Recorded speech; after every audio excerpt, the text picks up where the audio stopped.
নমস্কার বন্ধুরা, আজকে আপনাদের সবার জন্য রোস্টেড পটলের রেসিপি নিয়ে এসেছি। আশা করি বন্ধুরা আপনারা সবাই খুব ভালো আছেন, আমিও খুব ভালো আছি। দারুণ স্বাদের, ঝটপট হয়ে যায় এই রান্নাটা, আপনারা অবশ্যই ট্রাই করবেন। মমস কিচেনে সবাইকে অনেক অনেক স্বাগত জানাচ্ছি। পুরো ভিডিওটা দেখতে থাকুন, স্কিপ না করে। ছোট্ট একটা ভিডিও, সবার জন্য ছোট্ট ছোট্ট টিপস অ্যান্ড ট্রিক্স অবশ্যই আছে। ভালো লাগলে চ্যানেলটাকে সাবস্ক্রাইব করার অনুরোধ রইল, একটা লাইক করে অবশ্যই উৎসাহিত করার অনুরোধ রইল। এখানে দেখুন পটল 500 গ্রাম এইভাবে খোসা ছাড়িয়ে নিয়েছি। খোসা ছাড়িয়ে ভালো করে ধুয়ে পরিষ্কার করে রেখেছি। এবার একটা গরম কড়াইতে 4 চামচ সাদা তেল দিয়ে দিলাম। তার মধ্যে 1 চামচ ক্রাস্ট করে রাখা গোলমরিচ দিয়ে দিয়েছি। তার মধ্যে একটা বড় সাইজের পেঁয়াজ এইভাবে কুচি করে দিয়েছি। আপনারা চাইলে আপনাদের পছন্দ মতো পেঁয়াজ কুচি করে দিতে পারবেন। একটু ভালো করে নেড়ে চেড়ে নেব, পেঁয়াজটা একটু নরম হয়ে যাবে। পটলের মধ্যে এইবার অল্প একটুখানি লবণ আর হলুদ গুঁড়ো দিয়ে ভালো করে মেখে নেব।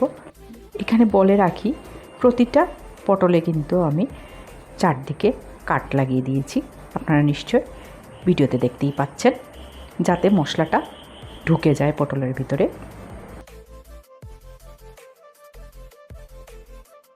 এইবার টক দইয়ের 4 চামচের মধ্যে অল্প একটুখানি চাট মশলা খুব ভালো করে মিশিয়ে পটলের উপরে ছড়িয়ে ভালো করে মেখে রাখলাম একটু সময়ের জন্য, ম্যারিনেশনের জন্য, যতক্ষণ না পেঁয়াজটা মজে না যায়। দেখুন পেঁয়াজটা লাল লাল হওয়ার দরকার নেই, পেঁয়াজটা খুব ভালো করে মজে গেছে।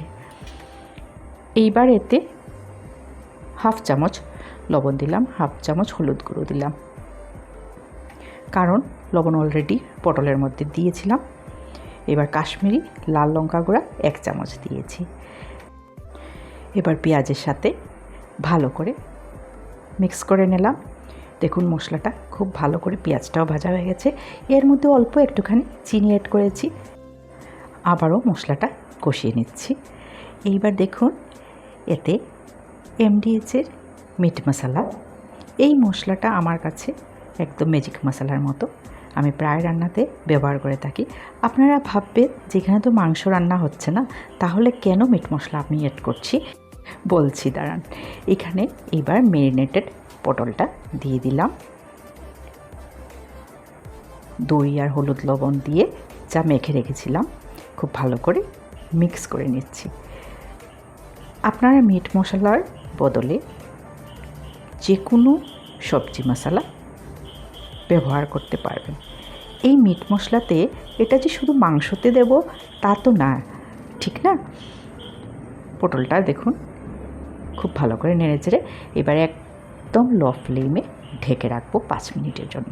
5 মিনিট পর পর ঢাকা খুলে দেখতে থাকবো, যতক্ষণ না পটলটা ভালো করে সেদ্ধ হয়ে যাচ্ছে। আবারও একটু মিক্স করে দিচ্ছি।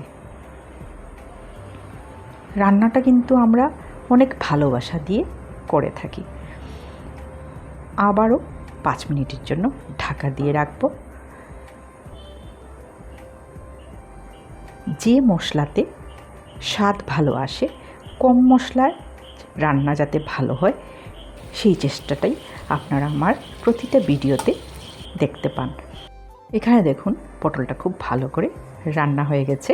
এবার উপর থেকে 1 চামচ কসুরি মেথি পাতা ছড়িয়ে দিলাম, কয়েকটা কাঁচা লঙ্কা উপর থেকে চিড়ে দিয়ে দিয়েছি ফ্লেভারের জন্য। এইসব রান্না খুব ঝাল ঝাল খেতে ভালো লাগে না। একটু ঢাকা দিয়ে গ্যাসের ফ্লেমটা অফ করে দেব। দারুণ স্বাদে পটলের রোস্ট রেডি হয়ে গেছে। এইটা শুনেছি এটা নাকি ঠাকুরবাড়িরও রান্না। আমি অনেক দিন থেকে এই রান্নাটা করছি, কিন্তু ইদানিং জানলাম যে এটা নাকি ঠাকুরবাড়ির রান্না। আশা করি বন্ধুরা আপনাদের ভালো লেগেছে। এটা সত্যি দারুণ রান্না, দারুণ স্বাদ, ভাত রুটি সব কিছুর সাথে খেতে ভালো লাগে। আপনাদের অনেক অনেক ভালোবাসা পাচ্ছি প্রতিদিন। আর সবাই খুব খুব ভালো থাকবেন, সুস্থ থাকবেন, আর আপনারা সব সময় আমার পাশে থাকবেন এই অনুরোধ রাখছি। আজকের ভিডিওটা বন্ধুরা এই পর্যন্তই।